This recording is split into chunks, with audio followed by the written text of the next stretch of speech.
Vamos a empezar la conferencia de hoy. Nuestro conferenciante es José Antonio Espósito, que ya ha estado alguna vez con nosotros. Es doctor por la Universidad Complutense de Madrid con la tesis La poesía de Antonio Gamonera, y ha publicado en la editorial Lindeo 5 libros sobre Juan Ramón Jiménez. Ellos: Libros de amor, La frente pensativa, Arte menor y El silencio de oro, además de Platero y yo, en la editorial Castalia. Es autor de los ensayos Historia de un libro, tercera antología poética de Juan Ramón Jiménez, Una azotea abierta al infinito, 1925, Juan Ramón Jiménez álbum, editado por la Residencia de Estudiantes, Ecos de una voz, La amistad traicionada, Juan Ramón Jiménez y la generación del 27, un libro que había publicado recientemente, la última vez que vino, y que, si no lo habéis leído, lo recomiendo mucho porque es una preciosidad. Es director académico del Congreso Internacional Presencia de Juan Ramón Jiménez en los Poetas del 27, en La Rábida, y ha trabajado en la Residencia de Estudiantes como investigador y asesor científico de la exposición Juan Ramón Jiménez, Premio Nobel 1956, y editor gráfico del catálogo de la exposición. Ha sido profesor asociado de la UNIR. Ha participado en numerosos congresos internacionales de literatura en universidades españolas y extranjeras, que no voy a citar, y es colaborador habitual de Ínsula, El País y el Instituto Cervantes. Es premio de poesía Ángel González en el año 1986 y actualmente dirige el Instituto de Educación Secundaria Las Musas en Madrid, que es un ejemplo de cómo con condiciones difíciles y en la escuela pública se puede hacer educación de calidad. Me acaba de contar que cuando estuvo aquí, al poco tiempo de estar aquí, le dieron el galardón de plata, que es un galardón que se da a las personas estudiosas de Juan Ramón Jiménez, a los estudiosos, a los divulgadores, y le dieron este premio que tienen numerosas instituciones, universidades, poetas, entre ellos Rafael Alberti. Entonces, nada, me gusta mucho compartir con vosotros esto, que me parece que es un premio ilusionante y que para lo que viene a hablar hoy con nosotros, que es de Juan Ramón Jiménez y la generación del 27, pues viene muy a pelo. Así que vamos a recibir a José Antonio con un fuerte aplauso, aunque somos muy poquitos hoy.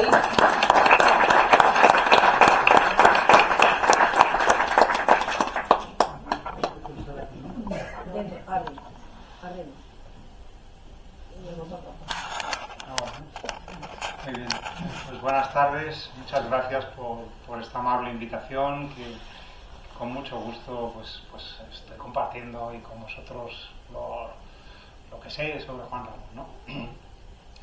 El año pasado, bueno, por no repetirme, porque ya el año pasado estuvimos hablando de Juan Ramón y bueno, la verdad es que fue muy bonito para mí porque vi un público que desconocíais, algunas de las cosas que contaba, y os quedasteis con ganas de que os hablase más, ¿no? Bueno, en ese momento acababa de aparecer este libro, que es el que presentábamos aquel día, me parece. Es un libro en el que, bueno, presento la relación entre Juan Ramón y la generación del 27, Lorca, Alberti, Dalí, Buñuel, etc. Y con unos documentos nuevos, fruto de un viaje, varios viajes que he hecho a Puerto Rico, becado para investigar, y al investigar allá, en Puerto Rico, descubres un material sorprendente que ha hecho que, pues, al lector que se aproxima a este libro descubra unas relaciones nuevas, muchísimos documentos inéditos, fotografías, hay cerca de 400 fotografías que ilustran muchas de las cosas que se dicen, y diréis, y bueno, y tanto material hay allí. allí en Puerto Rico hay cerca de 200.000 documentos, porque todo el archivo de Juan Ramón, cuando murió, quedó allí en la Universidad de Puerto Rico.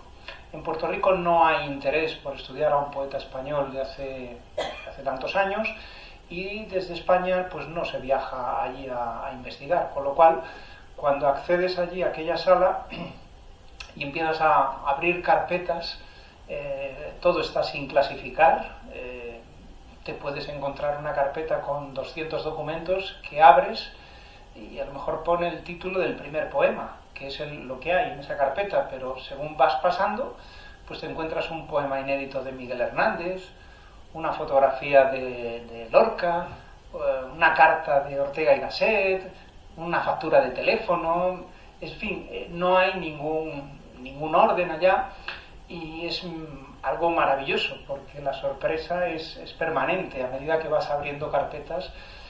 Y entonces, bueno, toda esa documentación que yo encontré me permitió pues empezar a sospechar que la historia que nos habían contado o lo que se sabía pues no era ajustado a lo que yo estaba viendo en esas cartas, en esa documentación, recortes de prensa. Y eso hace ya muchos años pues me animó a buscar más información aquí en el Archivo Histórico de Madrid, que también está la otra parte de los archivos de Juan Ramón.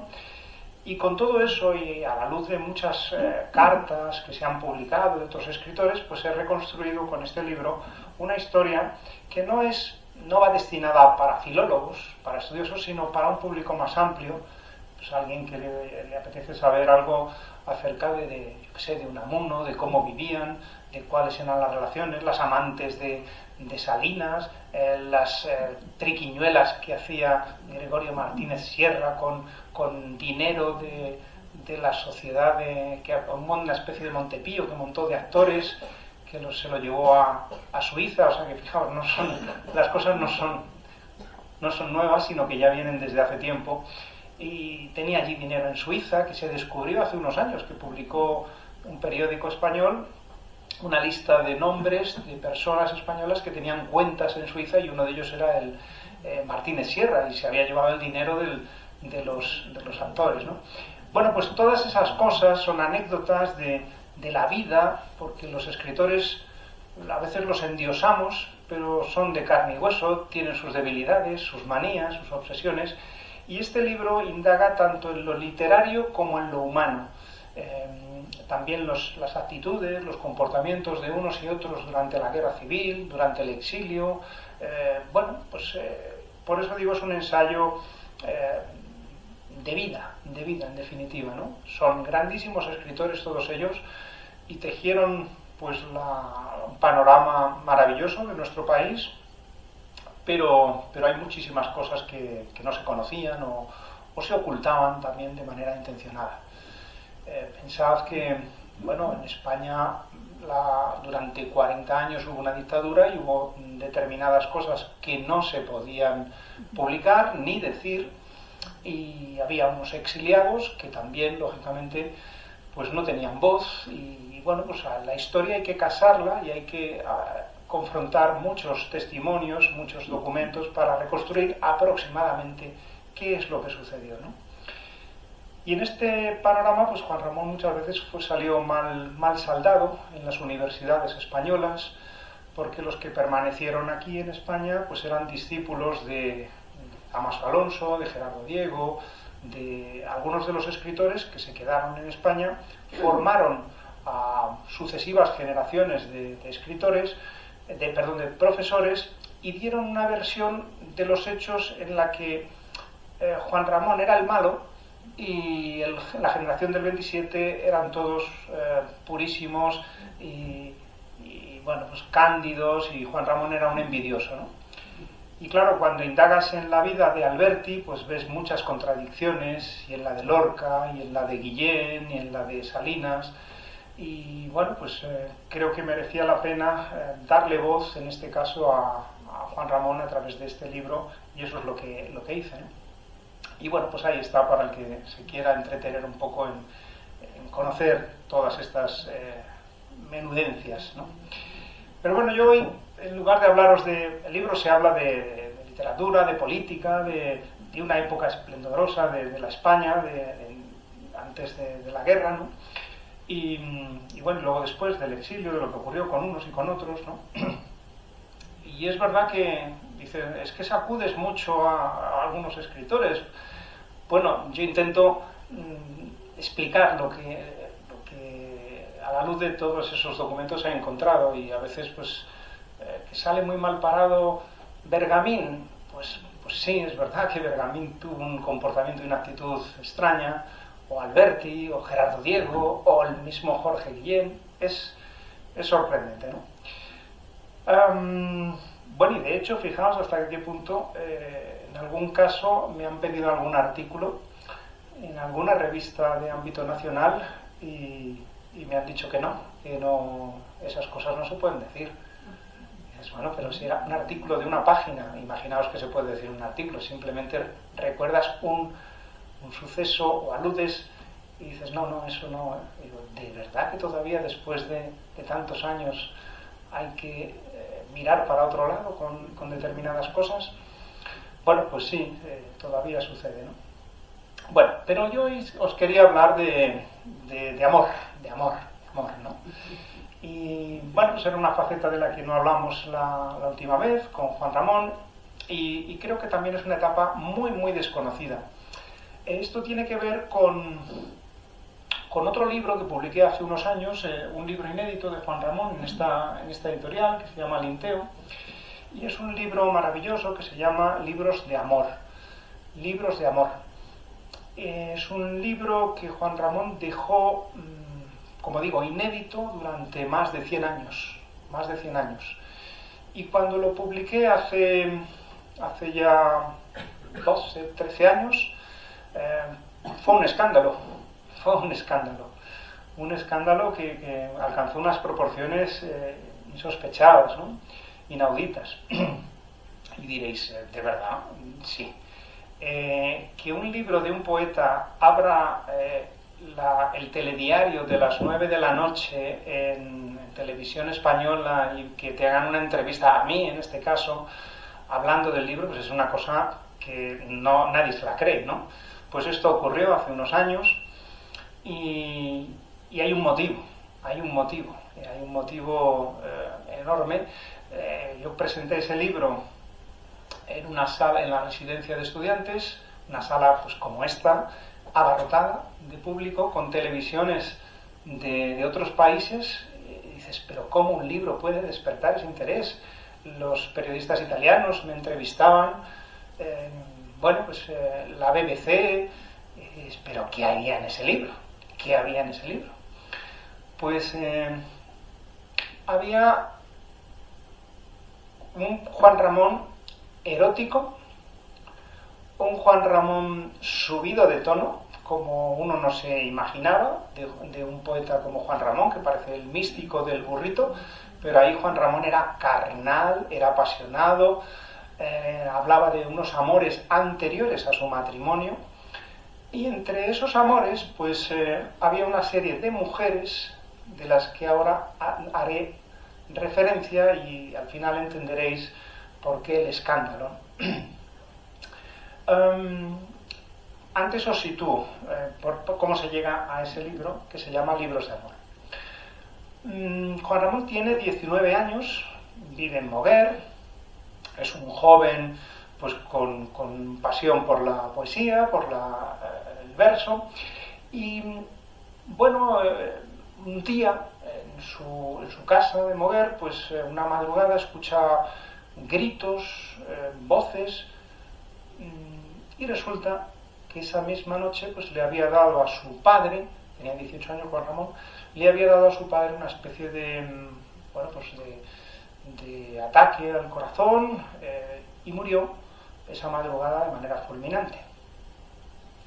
Gritaban las hermanas, hubo mucho revuelo en casa, y a Juan Ramón esa muerte le impresionó tanto que estuvo obsesionado durante prácticamente toda su vida con que se iba a morir igual que su padre, una muerte fulminante, repentina, que lo iba a heredar, ¿no? Y se desarrolló en él una neurosis que consistía en que el miedo a morir de manera rápida, y buscó de manera ansiosa el cobijo al lado de un médico. A Juan Ramón, si alguien se presentaba diciendo que era médico, lo agarraba del brazo y había ganado ya todo el mérito para él, ¿no? Entonces, cayó en una depresión enorme, aguda. La familia se preocupó, lo llevaron a un balneario en Alhama de Aragón, que decían que bueno, allí podían ayudarlo.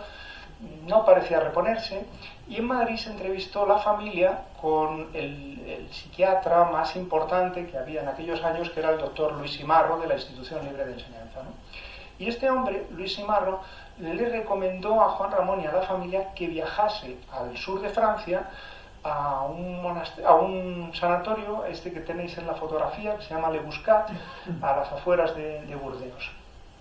Allí estaba un psiquiatra, el doctor Lalanne, que era el gran psiquiatra en Europa, muy famoso, y le aconsejó a la familia que lo ingresase en este lugar. Esto nunca se ha dicho en España. Siempre se ha hablado de que Juan Ramón estuvo una temporada al sur de Francia. Juan Ramón estuvo en un manicomio, en un psiquiátrico. O sea, no hay que darle más vueltas a esto. Ese era el pabellón central del psiquiátrico. Es una extensión de muchas hectáreas.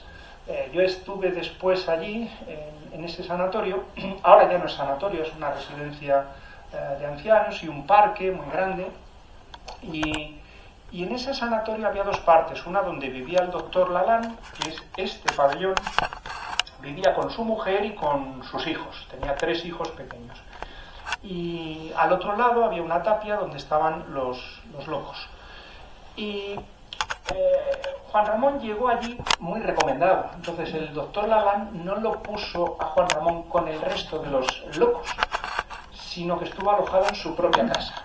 Era un jovencito, 18 años, poeta, lo habían elogiado, cuídelo usted, y allá se fue. Y estuvo durante unos meses en esa casa. Juan Ramón escribió algunos documentos importantes sobre la vida de los locos, lo que veía al otro lado, pero esa depresión y esa obsesión por la muerte, a Juan Ramón pues empezó aquello a mejorarlo. ¿Y cómo lo mejoró? Pues lo mejoró el amor. El amor, porque había una cocinera allá con 17 años que estaba trabajando y con la que Juan Ramón pues parece que se entendía. Se entendía, y por las tardes, él llegó allí en el mes de mayo, entonces en primavera salían a los jardines por las noches y jugaban con jugaba con esta Francine, se llamaba, ¿no?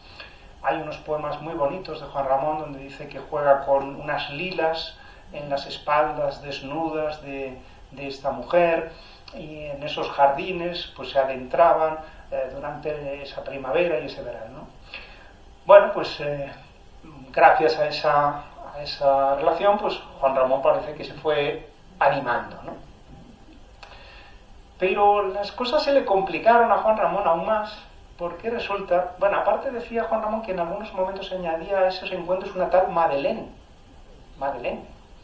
No dice mucho más, ¿no? Pero hace unos poemas sobre estas mujeres. Pero lo que todo se desbocó fue porque la propia esposa del doctor Lalanne, Jeanne Roussy se llamaba, se encapricha de Juan Ramón. Jeanne Roussy es una mujer que tiene 29 años y Juan Ramón tiene 19. Es una mujer pues soñadora, y el doctor viajaba mucho atendiendo a enfermos aquí y allá, ¿no? Y bueno, pues los encuentros entre ambos, decía Juan Ramón en sus poemas, que eran previamente concertados, que no era un amor de verdad, sino eran pues otra cosa. Y Juan Ramón se dejaba querer por la tal Jeanne Roussy. Os voy a poner la fotografía para que la veáis.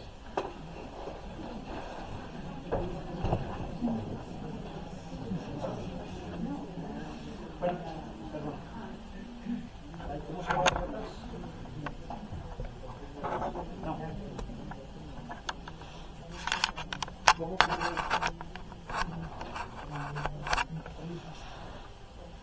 Ahora, perdonad. Bueno, este es el sanatorio, como os decía, y vais a ver una foto pues actual, ¿no? Este es el mismo sanatorio cuando pues estuvimos allí un verano de visita, estaban arreglándolo, ¿no? Este es el sanatorio en la actualidad, como os decía. Allí estuvimos y fue muy bonita esta visita porque cuando se publicó ese libro llegó incluso hasta este lugar, este se llama Le Buscat, el lugar, ¿no? Y recuerdo que nos acercamos allí con mi familia en verano y...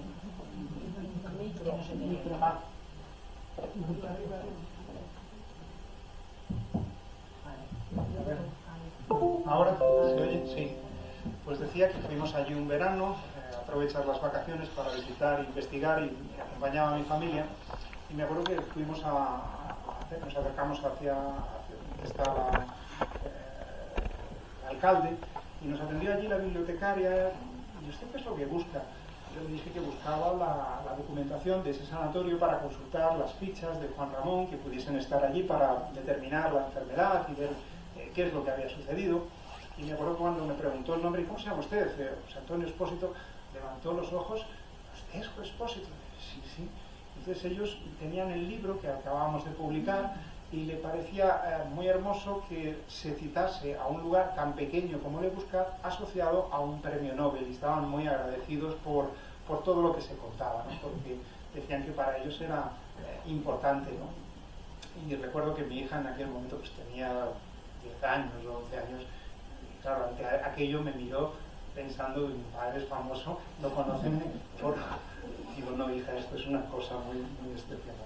Bueno, pues allí nos atendieron y íbamos a volver a lo que estábamos. Este señor, con esas barbas aborrascadas, este es el doctor Laban. Y esta que está a su lado es su esposa, la Jeanne Roussy. Estos son los jardines de allá, de ese lugar maravilloso que es Le Buscat. Y como os decía, bueno, y esta que está aquí es la cocinera, esta es Francine, la cocinera con la que Juan Ramón se entendía, ¿no? Muchos años después, esta ya no tenía aquí 17 años, ¿no? Bueno, os decía entonces que Jeanne Roussy se encapricha y Juan Ramón se deja querer, esa relación a Juan Ramón, pues bueno, sabe lo que es, la acepta, y él dedica todo un capítulo de su libro y lo llama Lo feo.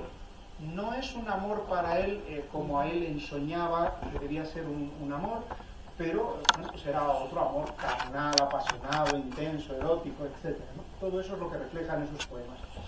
Y esta situación pues se le complica a Juan Ramón porque hay un momento donde se van de vacaciones en el verano a otra casa de campo que tenían. Y claro, el doctor ya ni aparece por allí. Y Juan Ramón decide poner tierra y regresar a España inmediatamente. Porque, claro, por un lado estaba muy agradecido a los cuidados del doctor, pero al mismo tiempo le estaba engañando con su mujer. Y esa situación era, pues estar jugando con fuego allí en la propia casa. Hay algunos poemas maravillosos donde dice Juan Ramón, ¿te acuerdas? Fue en el cuarto de los niños. Porque las citas aprovechaban cuando no había nadie para encontrarse, ¿no? Y dice, hay un momento en ese poema donde dice, y desde el rincón nos clavaban sus ojos las muñecas. Es decir, claro, las muñecas, en aquel momento pues mira hacia un rincón y ve a esas muñecas que les están mirando como juzgando lo que está haciendo allí en aquel momento, ¿no? Bueno, pues como decía, esa situación se desborda y Juan Ramón decide regresar. Él siempre había declarado en todos los escritos que sentía añoranza de España y que regresó después de una temporada en Francia. La añoranza lo que tenía era un problema tremendo y decidió regresar inmediatamente, ¿no? Y regresa a Madrid dejando atrás pues, a estas mujeres, y había otra señora también de la que habla en esos poemas, pero no me entretengo en ella. Y regresa a Madrid con el doctor Simarro y no quiere volver a mover. Él quiere estar en un lugar donde haya árboles, donde la naturaleza le acompañen. Y el doctor el doctor Simarro le dice que en Madrid el único sitio que hay es el Sanatorio del Rosario, que está a las afueras de Madrid, y desde allí tiene usted, estamos hablando del año 1901, desde aquí tendrá usted unas vistas a la Sierra de Guadarrama, porque claro, eso eran las afueras, llegaba un tranvía hasta allá, hasta el Sanatorio del Rosario, ¿no? Y allí se aloja Juan Ramón en el sanatorio, que estaba regentado por unas monjas de la Caridad.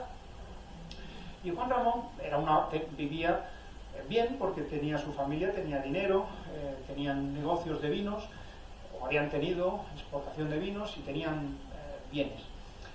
Decide Juan Ramón alojarse allí en ese sanatorio del Rosario, que conocéis que está en la calle Príncipe de Vergara. ¿Habréis oído?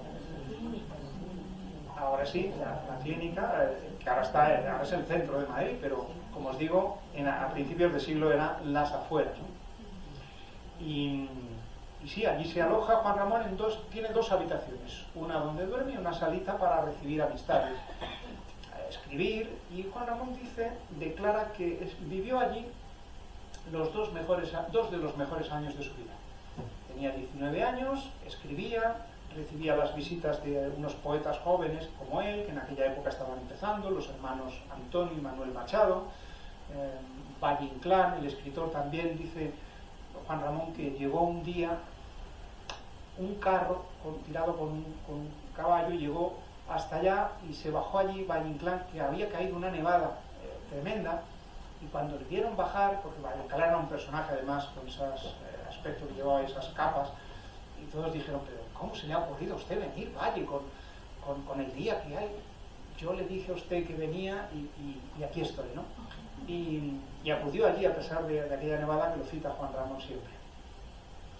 Bueno, pues recibía visitas de escritores y tenía un ambiente grato en aquel, dice, patio al arrullo de una fuentecita. Si vais algún día o entráis, hay un patio donde hay una fuentecita que es la misma que la que habla Juan Ramón, de esa fuentecita donde él, sentado allí en un banco, compuso buena parte de sus poemas de arias tristes. Y dice, había una campana, el arrullo de la fuente, un ambiente de soledad, de convento, le permitió pues un clima relajado para escribir, y escribió esos poemas maravillosos de arias tristes. Pero, ¿qué le ocurrió? Pues que tenía 19 años y había unas novicias que tenían en torno a esa edad, 19, 20 años. Y él hablaba con ellas, bromeaban, sabían que escribía, se burlaban de él, eran juegos, pero parece que los juegos dieron ya en habladurías acerca de que una de esas religiosas pues mantenía algún tipo de relación con Juan Ramón, y ya llega el escándalo. Entonces la Madre Superiora ordenó el traslado fulminante de una de estas novicias a Barcelona, porque quería callar los rumores, ¿no? Y cuenta Juan Ramón que un día él estaba en su habitación, tenía un profesor de alemán, quería estudiar alemán, Juan Ramón, y estaba dando clase con el profesor cuando se abrió la puerta, vio la cara de la novicia y entendió todo. Dice, fue la última vez que nos vimos, no pudo decirme adiós, ni yo le pude decir más. Comprendí perfectamente lo que estaba sucediendo en esa mirada, ¿no? Él lo recrea esa escena en un poema muy bonito de arias tristes, ¿no? Y desapareció esa mujer, la hermana Amalia Murillo. Pero hubo otra que también tuvo relación con Juan Ramón, la hermana Pilar Ruel. Y este fue el verdadero motivo de escándalo del libro que os anunciaba antes, a raíz de los poemas que publicó sobre esta novela. Bueno, son unas fotos también que os comento. Mirad, esta es la cocinera de Francine, casada ya, es decir, habían pasado ya bastantes años con este señor y madre de esas dos niñas, ¿no? Y este es Juan Ramón más o menos en esa época, en esa edad de 19, 20 años, ¿no? Una foto que se conserva un poco mala, pero importante. Mirad, esta es los hijos de Jean Roussy, de los que os he hablado, que eran 3 niños. La que está, esta señora es la institutriz, esta es la institutriz que cuidaba a estos niños, y esta es la finca de recreo de verano que estaba fuera en Tutá, y bueno, pues allá es donde Juan Ramón ya decidió acabar con esa relación, ¿no? Y esta es la foto de la hermana Pilar Ruber. Esta es la hermana, y esta foto está tomada en el año 1970, es decir, no corresponde a la época, porque esta mujer después se fue de España y estuvo en Venezuela. Y hay unos poemas dedicados a esta mujer en el libro, unos poemas sensuales, nada obscenos, nada grosero. Juan Ramón nunca es la sutileza es algo hermoso siempre de leer, y nunca es estafio ni jamás, es imposible, ¿no? Pero habla de un enamoramiento, habla de una relación con esta mujer, y claro, pues esos poemas provocaron que todos los periodistas, pues os podéis imaginar el morbo que querían que se hablase constantemente de Juan Ramón y las monjas, ¿no? Yo una y otra vez, cuando me hacían las entrevistas, intentaba reconducir toda la conversación hacia la novedad literaria que suponía este libro, que había permanecido inédito durante 100 años y que ahora aparecía, ¿no? Pero ya sabéis cómo son los periodistas, una y otra vez querían, y además me leían cosas del prólogo, donde yo pues había recogido testimonios de Juan Ramón que había dejado en sus diarios, impresiones, escenas. Pero mire lo que dice aquí. Digo, sí, ya sé lo que dice, sí lo he publicado yo perfectamente. En Italia pues tenían mucho interés, apareció incluso en el Corriere della Sera la noticia, porque yo le preguntaba a los periodistas, pero ¿cómo os interesa a vosotros esto? Y dice, hombre, imagínense, es una monja, es el Vaticano, es un premio Nobel, aquí tenemos en Italia mucho interés en estas cosas, ¿no? Bueno, pues la noticia se trascendió porque el periódico El País me llamó un periodista, y entonces le pareció una noticia que un premio Nobel tuviese una relación amorosa con una monja, pues publicó una noticia muy escandalosa, y la hizo, además me dijo, no la voy a poner en la sección de los libros, sino nada menos que se fue a la contraportada. La contraportada, y venía la foto esta que habíamos publicado en el libro nosotros, y había un titular escandaloso que ponía, agarraos, dice, y con las monjas topó Juan Ramón.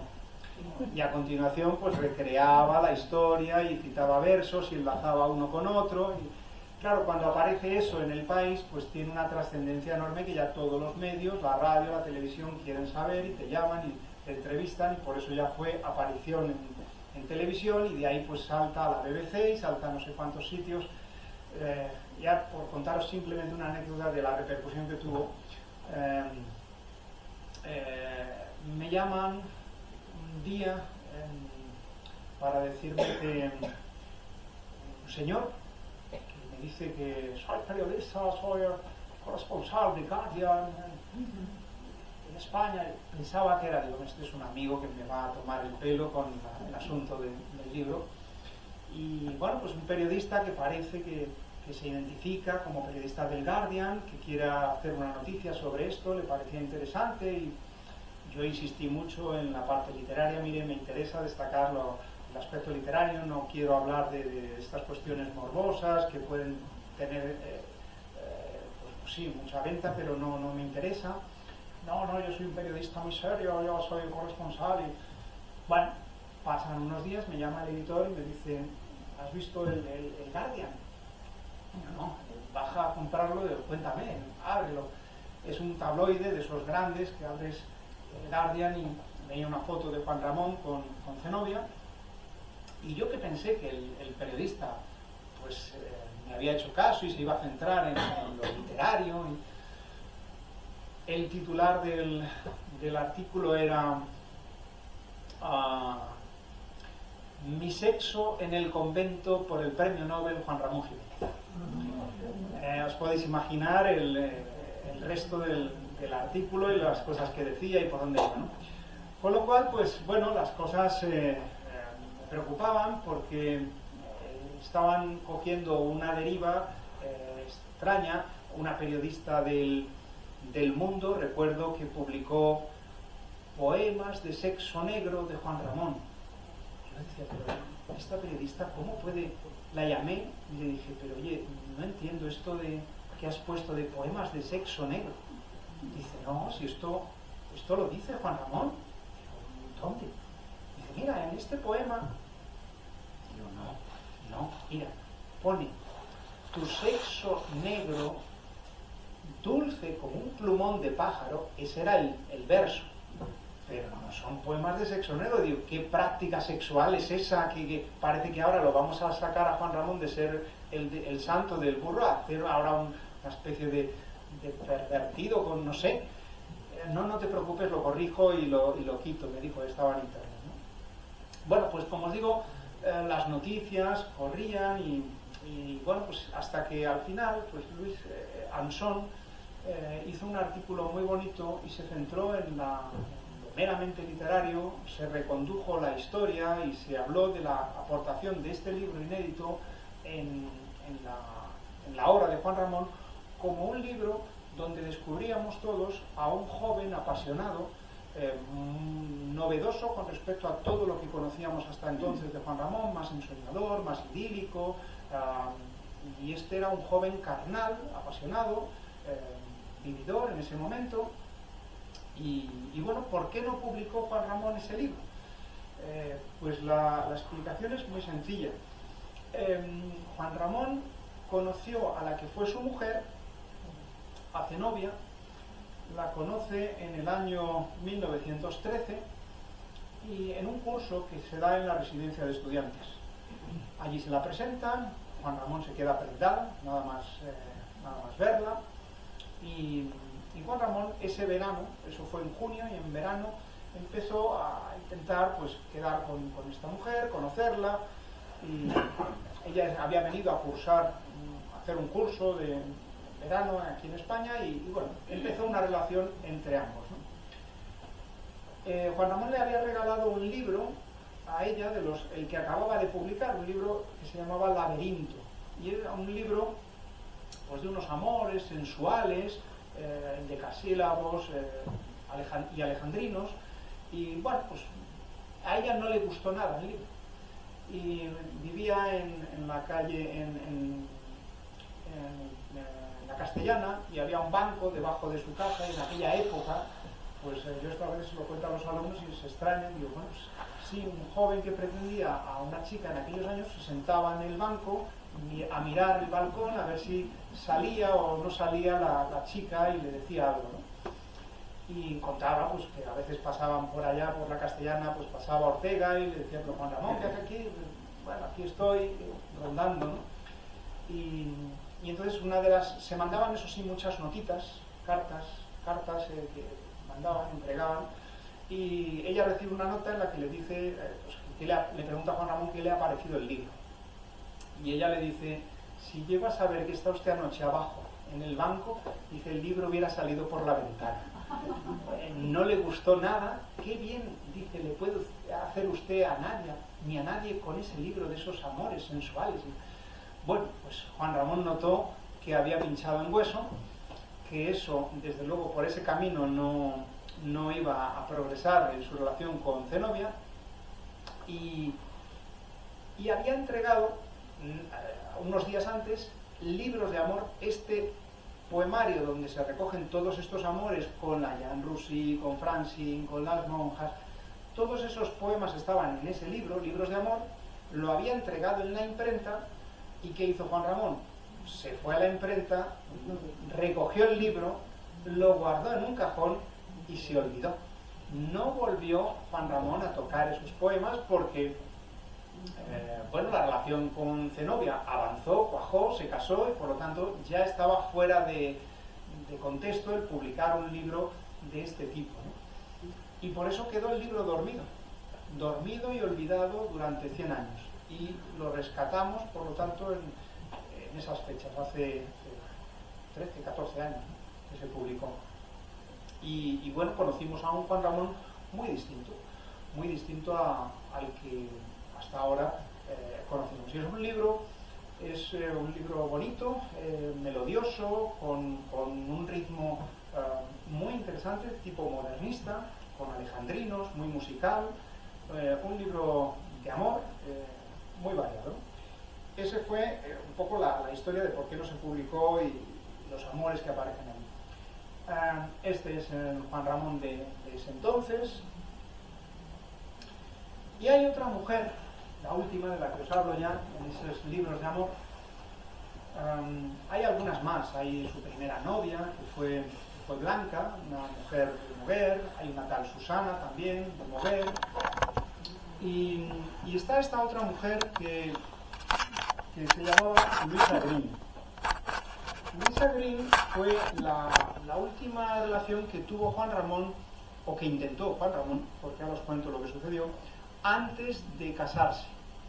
Esta era una mujer norteamericana que estaba casada con un boliviano que tenía mucho dinero, dueño de unas minas, y esta era una mujer que participaba en unas tertulias literarias junto con otras mujeres en casa de los Navarro de la Marca, con Gregorio Martínez Sierra, con María de la O y otros escritores que componían en aquellos años el modernismo español, ¿no? Y esta era una mujer culta, había viajado, había leído mucho, y a Juan Ramón le parecía el ideal de mujer al que él aspiraba. Una mujer sensible, cultivada, viajada, inteligente, pero tenía un problema, y es que estaba casada. Estaba casada y era madre de esa niña que veis ahí. Pero el que era su marido, pues era un señor que la poesía no le interesaba absolutamente nada, ni las reuniones donde tocaban, decían sonatas, tocaban Beethoven, Schubert, y esas reuniones al marido le sobraban. Ella pues estaba a gusto con estos intelectuales, escritores, poetas. Y bueno, pues Juan Ramón, cuando se entera que hay un momento en el que se ha separado de su marido, porque incluso hablaban de algún maltrato por parte del otro a esta mujer, Juan Ramón, pues en ese momento ya sí le escribe a esta mujer, que dice que vive en Londres, se había ido a vivir a Londres, y les propone vivir juntos.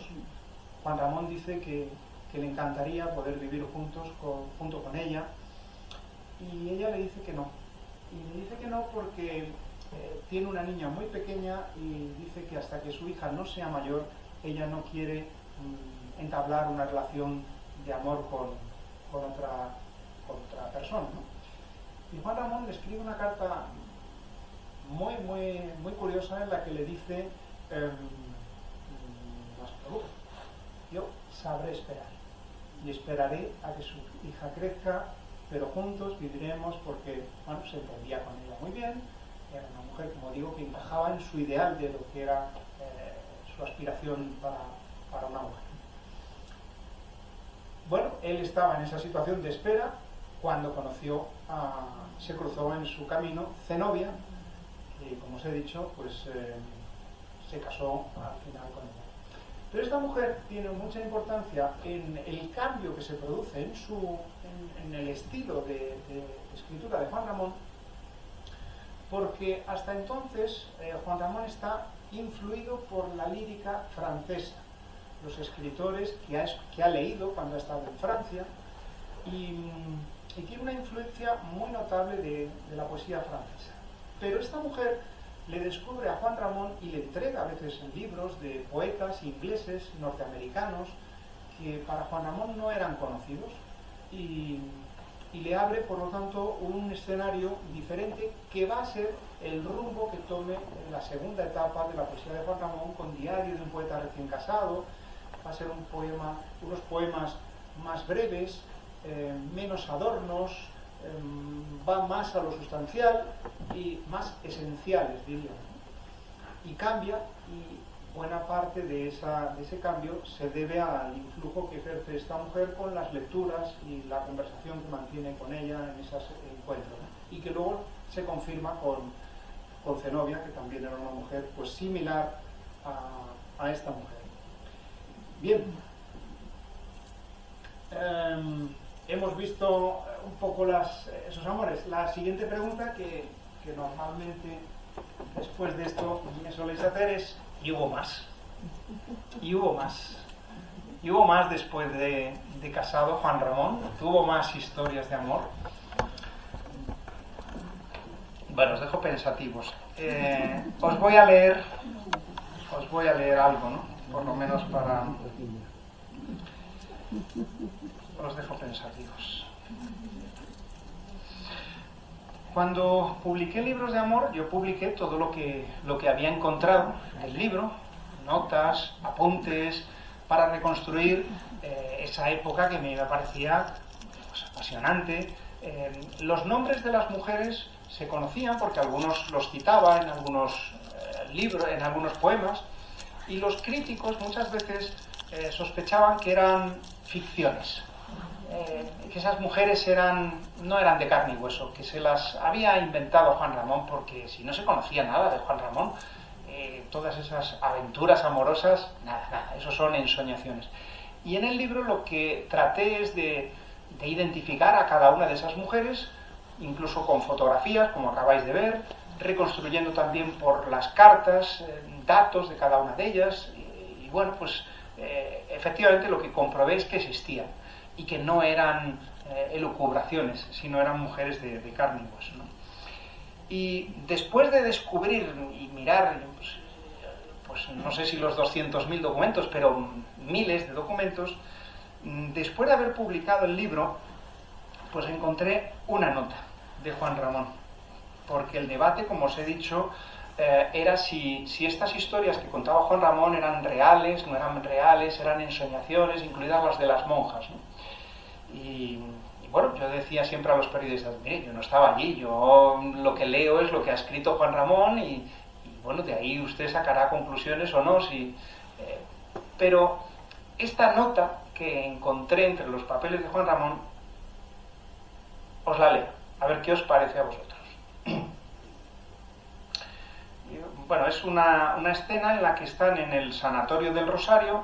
Si habéis pasado por el Príncipe de Vergara, hay una zona que es como una especie de terraza, terraza que ahora, bueno, no se utiliza como terraza, pero en aquella época era la terraza donde sacaban unas hamacas, contaba Juan Ramón, y bueno, pues tomaban o bien el sol, o por las noches, en este caso decía Juan Ramón, que en verano, en el mes de agosto, los enfermos solían marcharse del sanatorio. Y entonces las monjas pues sacaban las tumbonas y se tumbaban allá en estas tumbonas a la luz de la luna, en verano, en el mes de agosto, y era un lugar agradable para sentarse allí, tumbarse y relajarse algo. Y Juan Ramón escribió en este sanatorio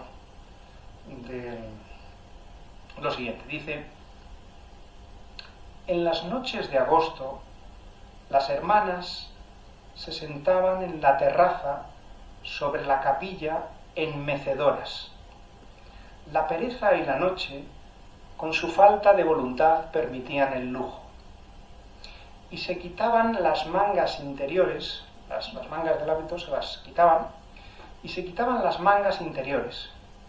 Así, con los brazos hacia arriba, cogidas las manos al respaldo, surgían malamente sobre lo negro finos brazos blancos de sombra, entre el perfume y el color de los rosales desbordantes.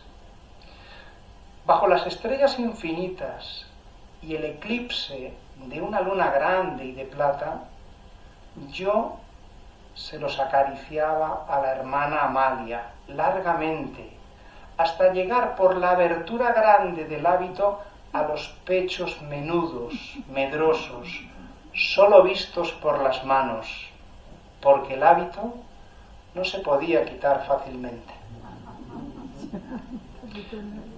Parece una escena vivida, ensoñada. Bueno, pues aquí tenemos el título, esta escena, Recuerdo. Recuerdo, no lo tituló Ensoñación, sino Recuerdo, ¿no? O sea que parece que algo hubo, ¿no? Bueno, pues esa es la historia. Y ahora me habíais preguntado, o me había yo autopreguntado, ¿no? ¿Qué ocurrió después cuando estuvo casado? Pues nada, no hubo más. No hubo más, ni conozco, ni sé, y he indagado. Y Juan Ramón fue un hombre que se enamoró perdidamente de Zenobia. Vivieron juntos toda la vida. No pudieron tener hijos porque ella tuvo un problema en un quiste que bueno, luego degeneró, tuvo un cáncer, murió de un cáncer en el año 56. Le impidió tener hijos. Siempre quiso, Juan Ramón, le apasionaban los niños, siempre iba a los colegios, le podían invitar a cualquier sitio, pues si iba a un colegio iba feliz, rodeado de niños, y bueno, fue su pasión, ¿no? Los niños. No pudieron ser padres. Quizá luego se convirtió él en padre de tantos otros poetas, Albertis y Lorcas, que se aproximaban a él y ayudó de manera muy generosa a todos, ¿no? Y le ocurrió luego después, cuando estuvo en el exilio, tanto en Cuba, en Puerto Rico, o en Estados Unidos, o en Argentina, ayudó a los jóvenes que se aproximaban a él de una manera además generosa, desinteresada, y a pesar de que eran desconocidos completamente, pues siempre fue generoso con su tiempo, con todos. ¿No hubo más historias amorosas? Pues no. Y además, curiosamente, fijaos, llega al final de su vida Juan Ramón, con ella, con Zenobia, enferma, la están tratando de un cáncer en Boston. Juan Ramón cada día le mandaba un ramo de flores allá al hospital y escribió un libro de poemas de amor, justo el último libro que escribió, que lo dejó inédito, De ríos que se van. Es un libro precisamente dedicado a sus ancianos con más de 70 años, ¿no? Es decir, mantuvieron una relación bonita, difícil, porque Juan Ramón, antes hablaba con alguien de vosotros y os decía que fue un hombre con esas obsesiones, como os decía, depresiones, y para aguantar al lado de una persona enferma con problemas psiquiátricos, pues es muy duro, ¿no? Es muy duro. Y Zenobia fue una mujer inteligente, sensible, sabía quién era su marido y bueno, tuvieron una convivencia armoniosa, ¿no? El único suceso que os voy a contar, que es también muy sorprendente y muy llamativo, ocurrió en Madrid antes de salir al exilio, y sucedió lo siguiente. Una joven de 24 años, se llamaba Marga, era una escultora, se aproximó al matrimonio para pedirles que quería esculpir una cabeza tanto de Zenobia como de Juan Ramón, y estuvo visitando a la casa de Juan Ramón y Zenobia para hacerle la cabeza primero empezó con la de Zenobia, la de Juan Ramón no la llegó a hacer, y estuvo pues durante bastante tiempo yendo, charlando con ellos, con ambos, con el matrimonio, ¿no?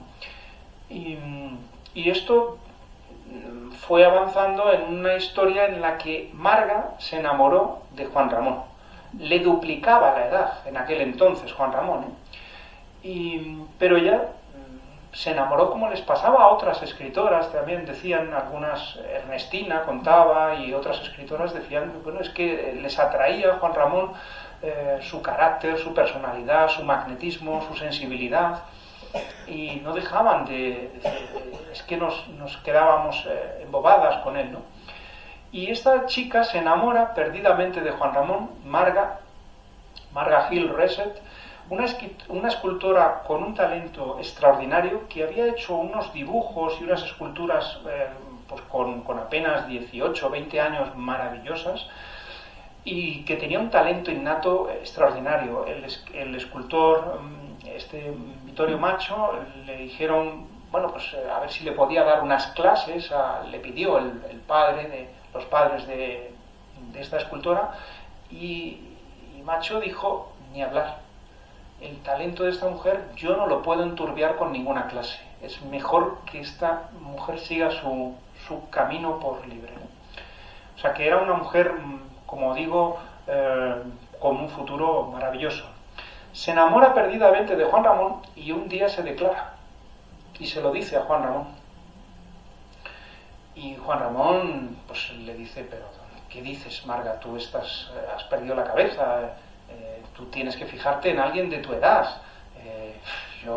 Estás hablando, yo estoy casado, tú eres una cría, y Juan Ramón le dijo que se olvidara y que eso son cosas que se te pasarán y tal.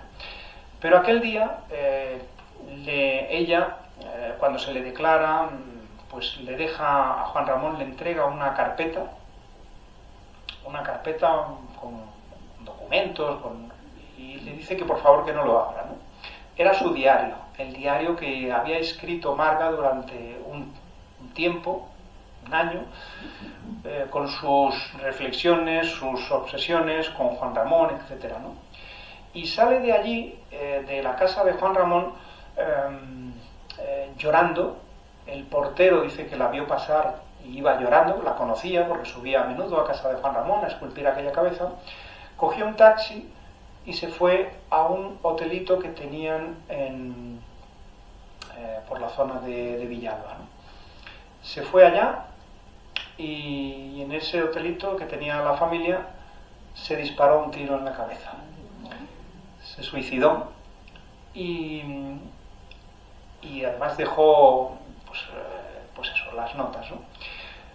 Para Juan Ramón y para Zenobia, para los dos, era como una hija, prácticamente, una cría, ¿no? Y les conmocionó enormemente el suceso de la muerte de Marga. Juan Ramón le escribió algunos poemas sobrecogedores y estuvo siempre en el recuerdo en el exilio. Llevaron consigo esa cabeza que hizo de Zenobia y la tuvieron siempre juntos con un retrato, una fotografía de Marga, ¿no? Bueno, pues esta es la historia de Marga, y que hoy, bueno, con esta reivindicación ahora de talentos femeninos silenciados, pues podéis ver en algunas exposiciones a veces algunos dibujos de Marga o alguna escultora. Porque no he dicho, antes de irse al hotelito a dispararse ese tiro mortal, se pasó por su taller y cogió una maza y rompió sus esculturas, las destrozó. Entonces se conservan apenas muy pocas piezas. Hace poco hubo una exposición en Colón sobre las mujeres de esta etapa, y había algunas de ellas, ¿no? La familia las conserva, la familia de ella.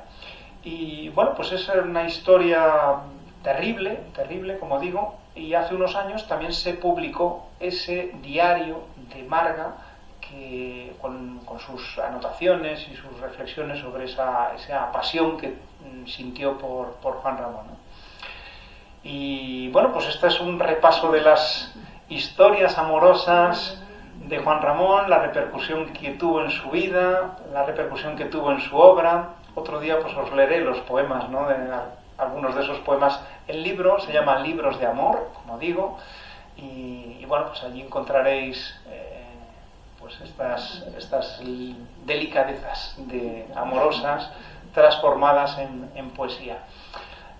Lo que sacas al final en conclusión es que Juan Ramón fue un hombre que se nutrió de experiencias, que reflejó siempre en su obra, que vida y poesía estaban íntimamente unidas, y que Juan Ramón no era un señor que soñaba o imaginaba, sino que lo que vivía lo convertía en material poético, y lo hacía con esa habilidad maravillosa para engrandecer cualquier cosita que abordaba, ¿no?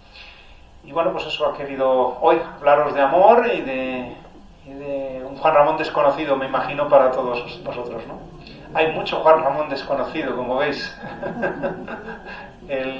Hace un año hablamos de otras cosas, hoy seguiríamos descubriendo Juan Ramón muchas más tardes que estuviésemos comiendo. Pues gracias a todos. Lo que no he dicho es si queríais hacer alguna pregunta o... ¿Sí? Pues encantado. Voy a empezar mientras que Rosa va por el micrófono. No es de prensa, Rosa, la pregunta que te voy a hacer. ¿Dónde y cómo encontráis el libro? O sea, se sabía que este libro existía, el libro Sí. libro, ¿no? Sí. Sabíais que existía. ¿Y esto dónde lo encontráis? ¿Lo encontráis en Puerto Rico? ¿Dónde aparece este libro? Sí, bueno, dicho así parece que uno llega, abre un cajón y está ahí el libro ordenado, compuesto, ¿no?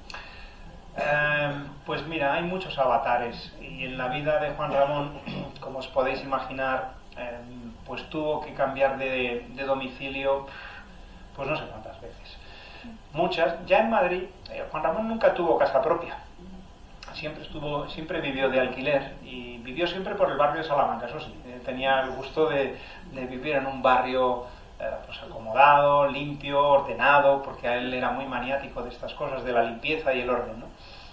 Y no podía vivir en cualquier casa, tenía que ser una casa además que no hubiese ruidos, que no pasase el tranvía. De una de ellas se mudó porque tenía al final de trayecto el tranvía justo debajo de su casa y chirriaban los raíles y decía que eso le desesperaba, ¿no? De otra se mudó porque tenía unas vecinas que tocaban el piano y hacían fiestas. Bueno, le obsesionó siempre el ruido, siempre. Entonces, cuando salió al exilio, Juan Ramón vivió en Nueva York, vivió en Miami, vivió en Washington, vivió en Coral Gables, vivió en La Habana, vivió en San Juan de Puerto Rico, estuvo entre medias de todo esto pues como en 6, 8 hospitales psiquiátricos ingresado. Todos esos cambios de domicilio hicieron que muchas veces los papeles, los libros, pues quedasen descolocados, en cajas, olvidados. El archivo de Juan Ramón, una parte está en Madrid, como os he dicho. Aquí hay como aproximadamente unos 30 y tantos mil documentos en el archivo histórico, pero en Puerto Rico pues está el resto, que son cerca de casi 200.000, ¿no? Entonces, como te he dicho, no está el libro, o sea, los archivos aquí en Madrid sí están ordenados, hay un catálogo que tú puedes ver en cada carpeta qué es lo que hay, pero en Puerto Rico no. En Puerto Rico no. Entonces, tienes que hacer una labor, porque, claro, ese libro, en principio, tendría que estar todo el libro en Madrid, porque pertenece a esa etapa en la que Juan Ramón vivía aquí. Pero, aunque él estuvo en el exilio, a veces pedía a amigos que le mandasen determinadas carpetas, libros y documentos, porque quería hacer a veces antologías, actualizar, porque su obsesión también fue corregir una y otra vez su obra a lo largo de toda su vida. Y entonces hay poemas que han ido de acá para allá, que han viajado de España y están en carpetas que en principio por la época no le corresponderían estar, ¿no? Entonces no te puedes fiar exclusivamente del archivo de Madrid, tienes que bucear en los archivos de Puerto Rico. Y ahí nació, por ejemplo, yo pedía que yo no podía recomponer un libro de Juan Ramón sin visitar los dos. Y me decían, pero hombre, ese libro estará aquí. Y digo, ya, pero no me fío. Y efectivamente acerté, porque buscando allá encontré 1000 cosas, 1000 detalles, ¿no? ¿Qué haces? Pues a veces Juan Ramón elaboraba una lista de los poemas que iban a componer ese libro. Entonces tenías una especie de guía y vete buscando, a ver si los encuentras, ¿no? Transcríbelos, porque a veces te encuentras de un mismo poema 3 versiones y ¿cuál es la buena? Pues ¿cuál es la más depurada o la que consideras la última, ¿no? ¿Y qué ordenación deben tener los poemas? A veces él siempre ponía al pie del poema para la primera parte de libros de amor, para lo feo. Entonces vas clasificando los poemas dentro de cada una de las partes que componen ese libro, ¿no? sigues las indicaciones, porque a veces él, como era muy maniático, escribía muchísimo, hasta por ejemplo de cómo debía ser el aspecto del libro, y él entonces decía qué dibujo tenía que ir en la portada, las tintas, si debía ser tinta roja, tinta negra, y el lomo tenía que ser con la letra tal. Fue obsesivo con la presentación de su obra. Además se lo explicó mucho a la generación del 27 y les dijo una y otra vez que debían cuidar personalmente la edición de sus libros. Y él tiene un aforismo muy bonito que dice que los libros en edición distinta dicen cosas diferentes.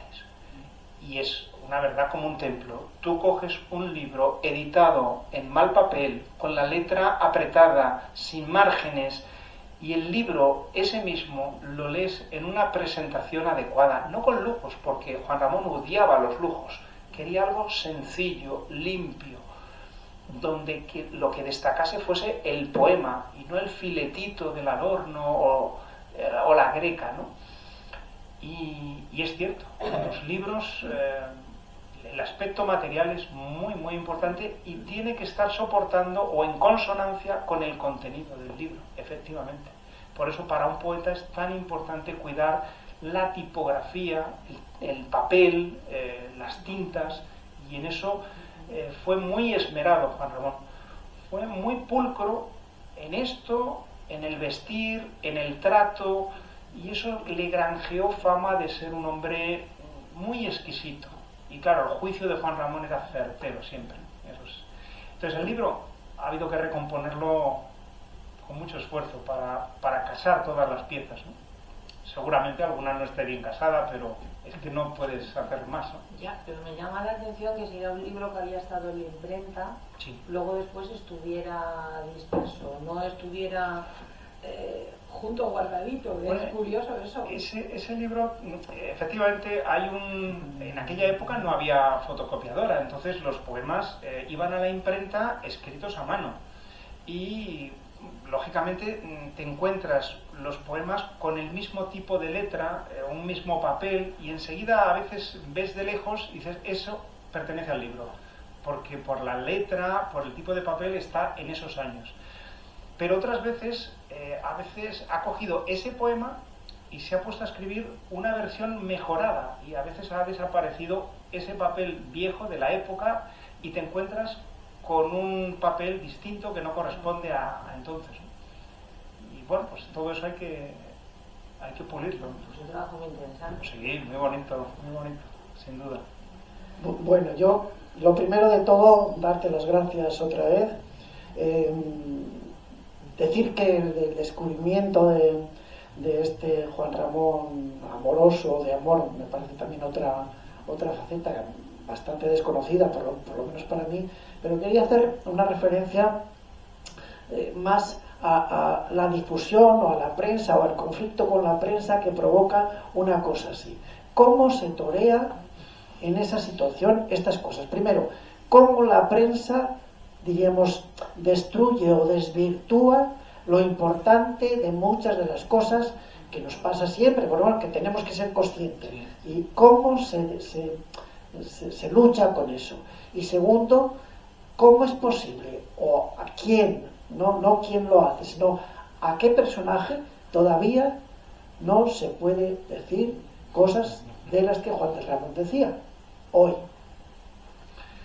Pues mira, bueno, la primera, la prensa, los periodistas lógicamente quieren sacar una noticia que llame la atención, le reservan una página, y entonces el periodista pues quiere que lo que hace tenga impacto. Entonces los titulares, pues ya sabes que van buscando siempre lo más llamativo, y ellos no miran en ocasiones pues el aspecto literario, sino el escándalo. Y bueno, pues tienes que intentar apaciguar todo esto. Mira, cuando apareció el libro, pues ya te digo que en El País, el Mundo también le dedicó dos páginas enteras en Cultura, y cuando yo estaba en el trabajo con los compañeros, pues estábamos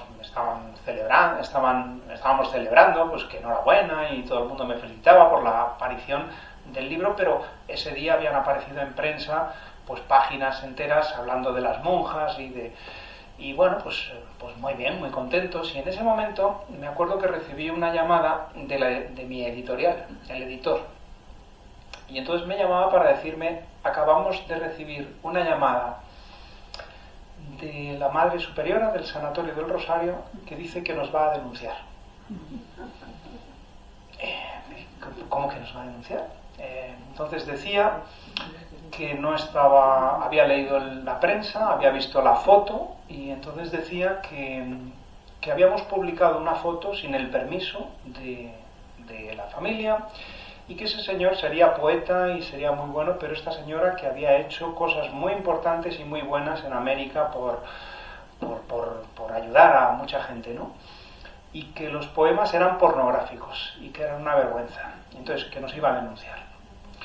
Yo en ese momento pues me asusté, el editor me calmó, me dijo: mira, José Antonio, tranquilo, tú lo que has hecho ha sido publicar los poemas de un poeta, de un premio Nobel, has reconstruido una historia que tiene más de 100 años, y esto es una investigación, no estás haciendo intromisión en la vida de una señora o de un señor, y en ningún momento en el libro yo hago valoraciones acerca de las monjas de ningún tipo. O sea, bueno, pues unas jóvenes que tienen 19 años, que mantienen, pues, o sí o no, porque tampoco yo estaba allí para atestiguar si todo aquello. Yo lo que hago es transcribir y contar lo que Juan Ramón dejó en sus diarios y en sus poemas, ¿no?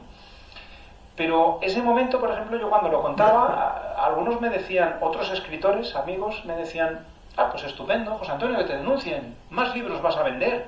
Digo, pero si es que no busco, esto no es un bestseller, o sea, esto no es un libro para vender 100.000 ejemplares y hacerte rico, no. O sea, un libro de poemas pues tiene repercusión, pero además el libro no es mío, no. Yo soy el editor, no el autor del libro, ¿no? Yo hago el ensayo. Entonces es difícil conciliar ahí la prensa amarilla que quiere incendiar, y en este caso pues no era mi propósito, sino era un libro de poemas, no una novela, entonces hubiera sido otra cosa, ¿no? Y lo otro que me preguntabas, que qué autor es el que hoy no se permite, pues mira, era una alusión en este caso a Jorge Guillén. Cuando se estalla la guerra civil, estuvo en Sevilla, y Jorge Guillén tuvo unas actuaciones en la retaguardia donde, bueno, pues estuvo del lado de los sublevados y hizo un discurso sobre Queipo del Llano muy elogioso, diciendo que gran hombre, y unas cosas un poco sorprendentes, porque Jorge Guillén era muy amigo de Federico García Lorca. Y claro, pues yo no entiendo cómo un hombre que acaba de decir y sentenciar a muerte a Lorca, porque fue el que Queipo del Llano fue el que, cuando le llamaron para preguntarle qué hacían con Lorca, la frase de él fue: a ese dadle café, mucho café. Y así se despachó a Lorca, pero a ese mismo señor, Jorge Guillén, pues lo ensalzó en un discurso famoso que se publicó en Sevilla. Y dices, pero ¿qué ocurría aquí? Y claro, bueno, hay gente que te dice, bueno, es que durante la guerra hay que salvar el pellejo, y este le tocó hacer esto. Bueno, yo creo que aquello pues no les interesa a estudiosos y descendientes de Jorge Guillén, que ahora pues se recuerde aquellas actitudes de Jorge Guillén cuando estalló la guerra, ¿no? Él en el exilio dijo que sí, que tuvo esas caídas, él lo llamaba sus caídas, y que se vio obligado, bueno, pues no sé, son cosas que sucedieron, que los discursos están ahí y que se excluyen. O Gerardo Diego, por ejemplo, algunos poemas que escribió a Franco, que luego en sus obras completas pues los ha eliminado, los ha borrado. Bueno, pero ahí están todos esos poemas.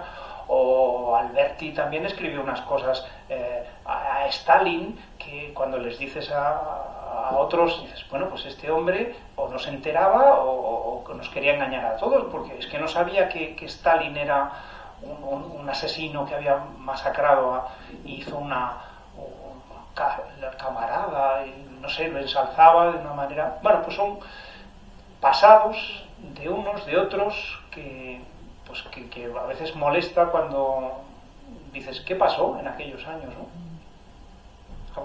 Algunos ejemplos, ¿no? De unos y otros, o de Bergamín también. Muchas gracias, don José Antonio Expósito, por su exposición sobre Juan Ramón Jiménez. Yo le quiero decir una anécdota para que la incorpore a sus memorias. En los años 50 yo he conocido a un hermano de doña Zenobia Camprubí. Era una mujer muy culta, la mujer de Juan Ramón Jiménez, muy culta, y tenía un hermano aquí en Madrid, que era representante de corbatas, en una casa de Barcelona. Yo le he estado comprando corbatas a este señor, don Luis Camprubí, de unos señores corbateros de la calle Gerona de Barcelona, de Soler y Viladevara, una empresa de corbatas muy buena. Y en fin, entonces este Luis Camprubí era un hombre, como dicen ahora los jóvenes, superculto, muy educado, elegante y muy buena persona. Bueno, yo creí que nos iba usted, eso aparte de eso, como he dicho más de una vez, yo he estado en casa de don Gregorio Marañón, Ortega y Gasset, Pío Baroja, Antonio de Lara, Menéndez Pitar. Caramba. En muchas casas de estos los he conocido a todos. Y a don Jacinto Benavente, que también lo he explicado otras veces, he ido a su casa a llevarle las rebatas, las probaba delante de mí y luego me las pagaba. Bueno, yo creí que nos iba usted a hablar, don José Antonio, un poco más de la generación del 27. De la generación del 27 yo tengo una lista de 12 componentes de esa generación, desde Pedro Salinas hasta Rafael Alberti, que es el mayor de todos, murió a los 97 años. Entonces, desde Gerardo Diego, Pedro Salinas, García Lorca, a Manuel Altolaguirre y otros más, ahí hay una buena, para unas buenas conferencias de todos estos señores. Y además, de los 12 que tengo en la lista, 8 eran andaluces, 8, exactamente 8. Los demás, Gerardo Diego de Valladolid, Pedro Salinas de Madrid y otro que no recuerdo ahora, Luis Cernuda. Bueno, no, Luis Cernuda era sevillano. Sí. Bueno, pues nada más. Muchas gracias por todo. Pues gracias. Sí. Bueno, yo creo que la otra vez hablamos algo del 27. Bueno, pues esta vez hemos cogido esta beta. La próxima recuperaremos, pues no sé, a estos poetas que nos dicen. De todos ellos hablo en el libro largo de cada uno de ellos. Bueno, yo he disfrutado muchísimo lo que nos has contado. Me acuerdo mucho de la otra conferencia también que nos diste, que es sobre el libro Una maravilla. Y a lo mejor te voy a lanzar un reto. A ver. Hemos hablado de los amores de este buen señor, pero yo tengo una duda siempre que leo de él y sobre él y tal. ¿Por qué no volvió a España? Quizá no sea una pregunta que se pueda contestar en 5 minutos, a lo mejor, no lo sé. O hay que hacer otra conferencia para contarnos los motivos, porque fueron muchos años que vivió fuera, mucha labor que hizo, que aquí no nos enteramos, más o menos. Poco a poco te vas enterando, pero en aquellos tiempos nada. Y yo siempre tengo mucha curiosidad, ¿por qué no volvió? Pues sí, efectivamente eso sería motivo de otra... Son, fíjate, 20 y tantos años que estuvo en el exilio y dando tumbos, como he dicho, de un país a otro, de una ciudad a otra, en unas circunstancias pues también muy difíciles. Y contar la vida de Juan Ramón en el exilio pues también es muy ilustrativo, porque si un poeta tan grande como Juan Ramón pasó tantas miserias y tantas penurias, pues uno se puede imaginar qué fue la vida de muchas gentes anónimas o desconocidas en México, en Argentina, Uruguay, etcétera, ¿no? Es muy bonito y contarte o contaros la relación de Juan Ramón con Estados Unidos es apasionante como un hombre como Juan Ramón, hasta un vicepresidente de los Estados Unidos lo trataba, eran amigos. Las relaciones que tuvo Juan Ramón con unos u otros, y bueno, daría para una conferencia, o sea que bueno, ya tenemos tema para la próxima, ¿no? El motivo por el que no regresó Juan Ramón pues es obvio. Él salió de España, como tantos otros, pensando que quizá pues, las cosas se arreglarían en unos meses, en unos años, en un par de años, o 3, 4 años, a ver cuánto duraba la guerra. Y de hecho su piso que tenía en la calle Padilla pues lo dejó abierto. Nunca pensó y se fueron además con lo justo, con una maletita, como contaban, y con los anillos de boda, y una maletita, y con él no se llevaron libros, no se llevaron nada, ¿no? Y bueno, pues él no quiso regresar a España porque claro, había una dictadura, y Juan Ramón no se había ido de un país para luego al final claudicar y regresar a una dictadura a la que le invitaron una y otra vez. Y le ofrecieron pues a Juan Ramón honores, le pidieron incluso, por ejemplo, hacerlo miembro de la Real Academia Española de la Lengua. Eso fue José María Pemán, que era el director de la RAE, y le ofreció a Juan Ramón un sillón. Y Juan Ramón dijo que no aceptaba, primero porque decía, eso es para los filólogos, yo soy un poeta, ¿no? Y no quiso regresar ni con ofrecimientos como este que te digo, de ser miembro de la academia. Y cuando le dieron el premio Nobel, pues incluso también hubo más, ¿no?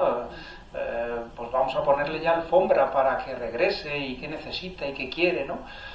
Pero se mantuvo en su idea y dijo que no había salido de España para... Pero él nunca fue político.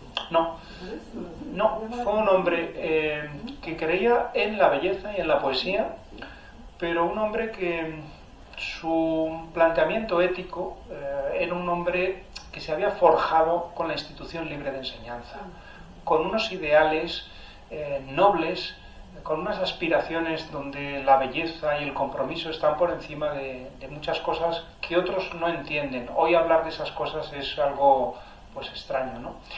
Y Juan Ramón siempre mantuvo esa altura que le hacía ser respetado por todos. Y él decía que si estaba de algún lado, siempre era del lado del pueblo español. Y señaló disparates a izquierda y a derecha. No penséis que Juan Ramón, por ejemplo, en el exilio, os te cuento una anécdota, a Juan Ramón en el exilio, uno de los profesores, de los jefes que tenía Zenobia en la universidad, porque al final ella dio clase en la universidad, era Serrano Poncela, y Juan Ramón en una de las fiestas le dice Zenobia que lo salude, vamos a saludar a mi jefe, y Juan Ramón dice que no le da la mano.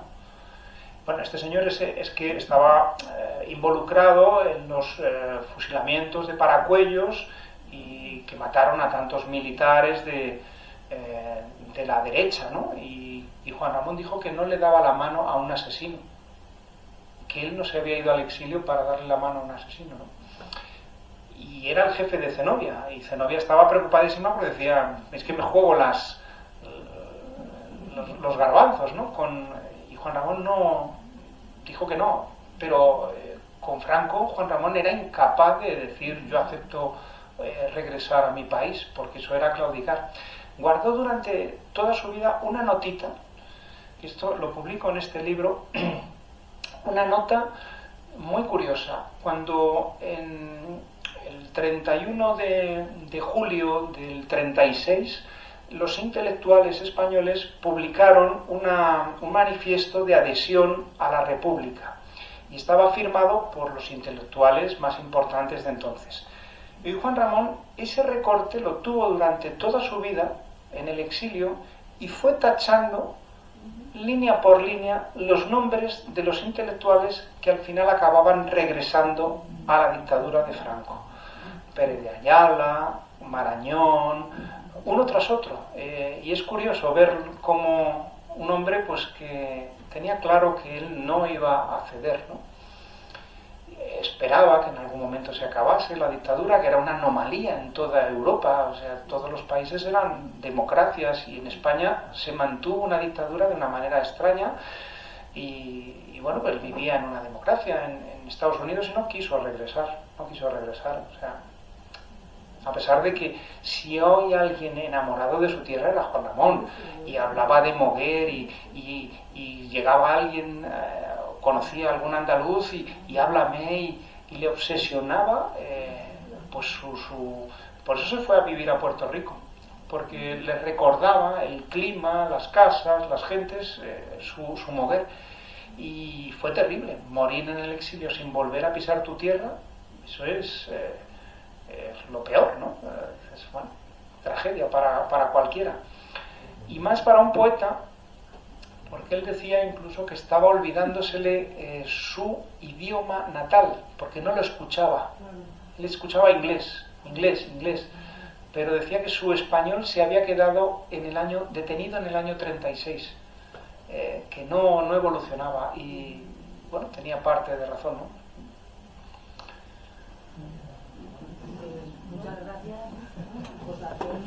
Pues gracias a vosotros. Gracias. He traído algunos ejemplares por si alguien tiene interés en llevarse el libro el que has leído, ¿no? Sí, yo también lo digo. Y esto es